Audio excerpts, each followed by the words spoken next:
അസ്സലാമു അലൈക്കും. ഇന്നത്തെ റെസിപ്പി ഒരു മുളകച്ചാറിൻ്റെ റെസിപ്പിയാണ്. നമ്മളുടെ വീട്ടിൽ തന്നെ ഉണ്ടായ കാന്താരി മുളക് വെച്ചിട്ടാണ് ഇന്ന് അച്ചാർ തയ്യാറാക്കാൻ പോകുന്നത്. അതിനാവശ്യമായ സാധനങ്ങൾ കുറച്ച് വെളുത്തുള്ളി, ഇഞ്ചി, പച്ചമുളക്, വേപ്പില. ഒരു പാനിലേക്ക് കുറച്ച് നല്ലെണ്ണ ഒഴിച്ച് കൊടുത്ത് അതിലേക്ക് കടുക് പൊട്ടിക്കുക. നല്ലെണ്ണയാണ് എപ്പോഴും അച്ചാറിന് നല്ലത്. കേടുകൂടാതെ ഇരിക്കാനും ടേസ്റ്റും ഒക്കെ നല്ലെണ്ണയാണ്. അതിലേക്ക് വെളുത്തുള്ളി ഇട്ട് ഒന്ന് ഇളക്കി കൊടുത്ത് അതിലേക്ക് മുരിഞ്ഞു വന്നാൽ അതിലേക്ക് ഇഞ്ചി ചെറുതായി അരിഞ്ഞത് വെച്ചത് ഇട്ട് കൊടുക്കണം. ഇഷ്ടപ്പെട്ടാൽ ലൈക്ക് ചെയ്യണം, ഷെയർ ചെയ്യണം, സബ്സ്ക്രൈബ് ചെയ്യണം. അതിലേക്ക് വേപ്പില ഇട്ട് ഒന്ന് മൊരിയിച്ച് കൊടുക്കണം. വേപ്പില നന്നായി മൊരിഞ്ഞു വന്നതിന് ശേഷം നമ്മൾ പച്ചമുളക് ചേർത്ത് കൊടുക്കുക.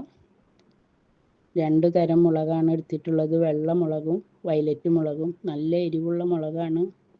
നല്ല ടേസ്റ്റാണ് അച്ചാറിട്ടാൽ. കഞ്ഞിയുടെ കൂടെയും ചോറിൻ്റെ കൂടെയും ഒക്കെ കഴിക്കാൻ നല്ല ടേസ്റ്റുള്ള അച്ചാറാണ്. മുളക് നന്നായി ഒന്ന് മുരിഞ്ഞ് വന്നാൽ നമുക്ക് കോരിയെടുക്കുക. അതിന് ശേഷം ആ പാനിലേക്ക് തന്നെ 2 ടീസ്പൂൺ എരിവുള്ള മുളക് പൊടി, 1 ടീസ്പൂൺ കാശ്മീരി മുളക് പൊടി, പാകത്തിന് ഉപ്പ്. നിങ്ങളെല്ലാവരും ഇതേപോലെ ഒന്ന് ചെയ്ത് നോക്കണം. 1 ടീസ്പൂൺ ഉലുവപ്പൊടി, പാകത്തിന് കായപ്പൊടി. എരിവ് നിങ്ങളുടെ ആവശ്യത്തിന് കൂട്ടുകയും കുറയ്ക്കുകയും ഒക്കെ ചെയ്യാം. മുളകായതുകൊണ്ട് കൂടുതൽ മുളക് പൊടി ഉപയോഗിക്കണ്ട, നല്ല എരിവുണ്ടായിരിക്കും.